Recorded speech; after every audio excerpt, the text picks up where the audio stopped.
Nous sommes là en face de ce que j'appelle la sérendipité. C'est-à-dire, comme dans l'exposé précédent que j'ai fait sur le couple, une création, c'est-à-dire quelque chose qui n'existe pas, qui n'a pas de raison fondamentalement d'exister, qui n'est pas apparemment indispensable, et qui l'est néanmoins parce que il est indispensable qu'il y ait une évolution, qu'il y ait indispensable qu'il y ait une innovation, et qu'on ne répète pas indéfiniment les mêmes choses, ce qui laisserait aux êtres les plus inférieurs de l'humanité, sans parler des machines, le beau rôle. Si l'on veut que l'humanité soit conduite par les individus les plus performants, il faut de la sérendipité. Il faut respecter la possibilité de faire quelque chose d'inattendu, que l'on ne pouvait pas présager, prévoir à la limite. D'ailleurs, quelqu'un a écrit sur la sérendipité en parlant de l'imprévu. L'imprévu, c'est la sérendipité. Le couple, dire que X et Y vont être ensemble et vont former quelque chose, c'est de la sérendipité, c'est de l'imprévu. Car il n'y a aucune raison que un homme aille avec une femme en particulier. Normalement, il doit y avoir, c'est ça la différence entre la polygamie et la monogamie, c'est que la polygamie n'est pas marquée par une forme extrême de la sérendipité, puisqu'elle n'est pas limitative. La sérendipité est limitative, paradoxalement. C'est-à-dire qu'elle limite effectivement le choix, et en même temps, elle ouvre des infinités de possibles, c'est-à-dire qu'elle sort du cadre, elle sort du moule.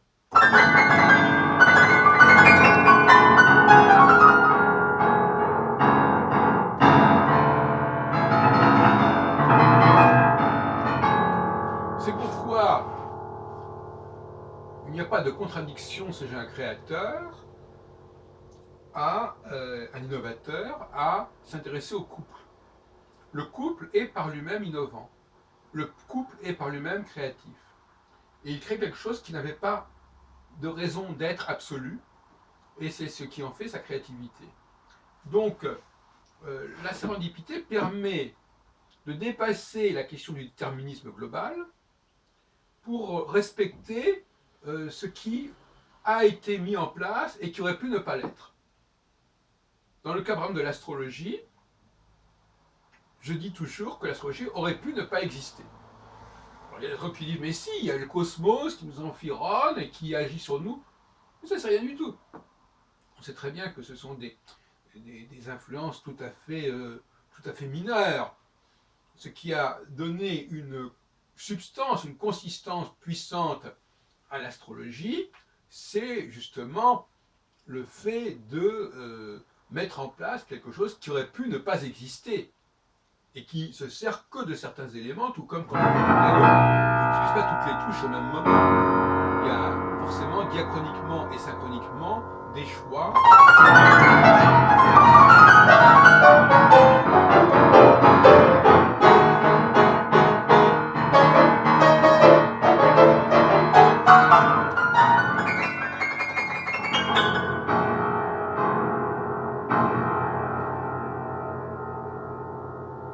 Nous avons donc conservé dans notre civilisation l'importance accordée au couple. Et quelque part, c'est un signe de vitalité qu'il faut respecter et qui malheureusement est remis en question par les divorces, par les séparations, par les ruptures. Bien sûr, ces ruptures ouvrent la porte à de nouvelles créativités, mais là il y a une sorte de dilemme et de paradoxe, c'est que remettre en question ce qui a été créé, c'est évidemment ouvrir la possibilité à une nouvelle créativité, mais c'est aussi ébranler et miner la créativité précédente.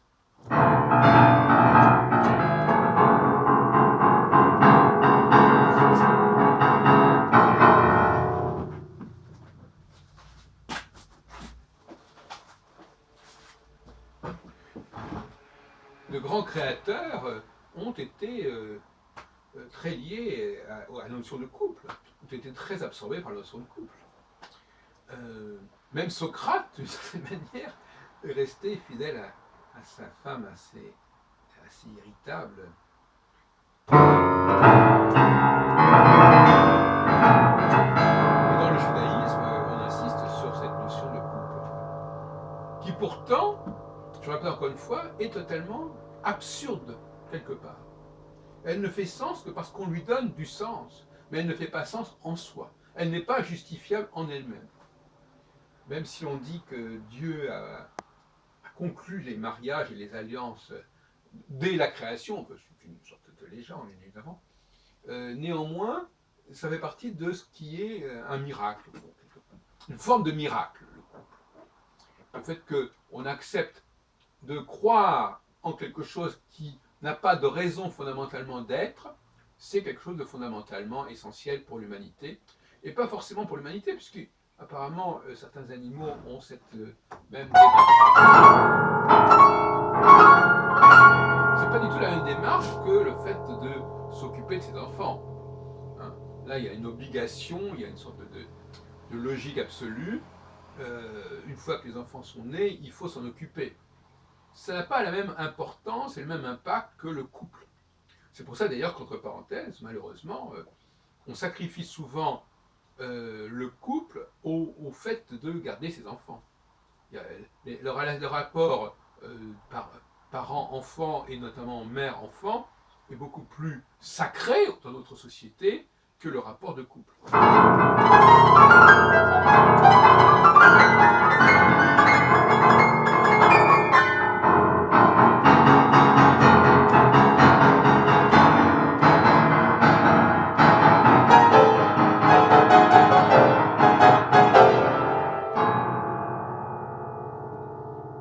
Donc faire le deuil d'une rupture, je ne dis même pas le deuil d'une mort, évidemment, qui est encore autre chose, parce que la mort, la mort, elle est là.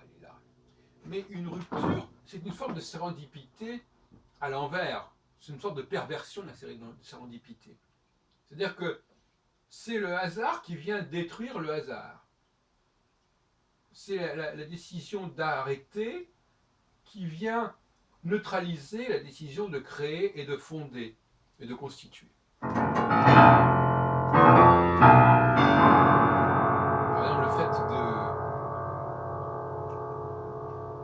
le fait, par exemple, de ne pas faire connaître une œuvre, de ne pas la faire diffuser, c'est déjà quelque chose qui est une atteinte à la sérendipité, atteinte à la créativité. De nos jours, effectivement, avec Internet, il y a de moins en moins d'obstacles à la diffusion d'une œuvre, sous aucune forme. Dans ce sens-là, la sérendipité se maintient. Il n'y a pas de censure, véritablement. Il y a une censure parce que, quelque part, ce qui ne passe pas par l'autorité d'une maison d'édition a moins de chances d'être pris au sérieux, n'est pas cautionné de la même manière, mais malgré tout, il y a des possibilités de diffusion qui existent. Et en ce qui concerne la famille, le couple, le maintien du couple, c'est, à mon avis, quelque chose qui est en crise, mais aussi, pour moi, je le vois en rapport avec le fait qu'aujourd'hui, on ne respecte pas non plus les œuvres, les créations musicales, par exemple. On va écouter des morceaux qui sont éculés, qui sont complètement, qui sont hyper connus, et on ne va pas donner sa place dans un concert à des créations récentes, voire même des improvisations, tout simplement, qui sont, l'improvisation étant la sérendipité à l'œuvre, en live.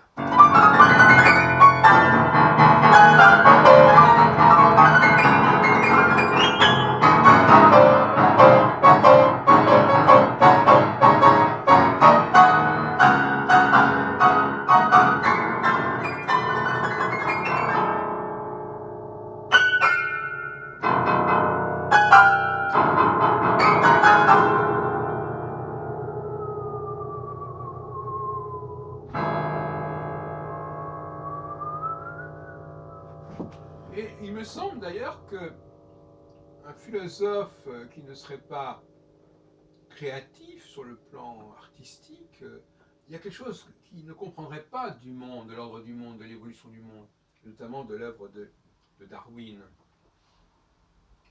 C'est pour ça que récemment, on a insisté, j'ai pu voir ça sur Internet ou ailleurs, sur les rapports qu'il y a entre la théorie de l'évolution darwinienne et le mode de composition des œuvres musicales. Et je pense que c'est une prise de conscience, ça a été fait très sérieusement, je ne connais pas les détails, mais enfin, vous pouvez les vérifier. C'est très intéressant ce rapprochement, et ça nous montre bien que la création artistique, pianistique, musicale, picturale, sculpturale, tout ce qu'on voudra, est un phénomène qui mérite complètement la réflexion et sans lequel, quelque part, je dirais que le philosophe est un petit peu démuni et mutilé.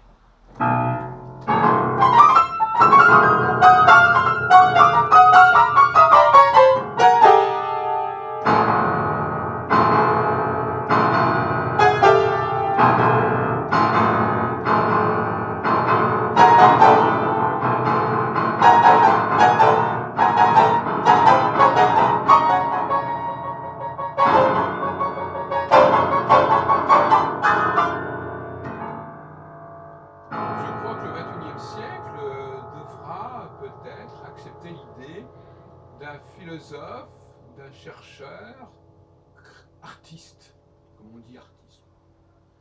Un chercheur qui ancre quelque part son discours conceptuel sur une expérience de créativité, au sens le plus gratuit qui soit, l'art pour l'art, comme on dit.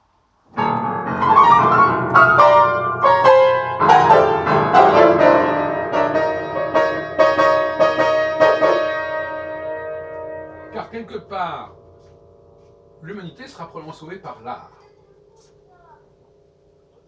C'est ce qui échappe le plus à la machine, et d'une certaine manière, c'est ce qui échappe le plus aux femmes.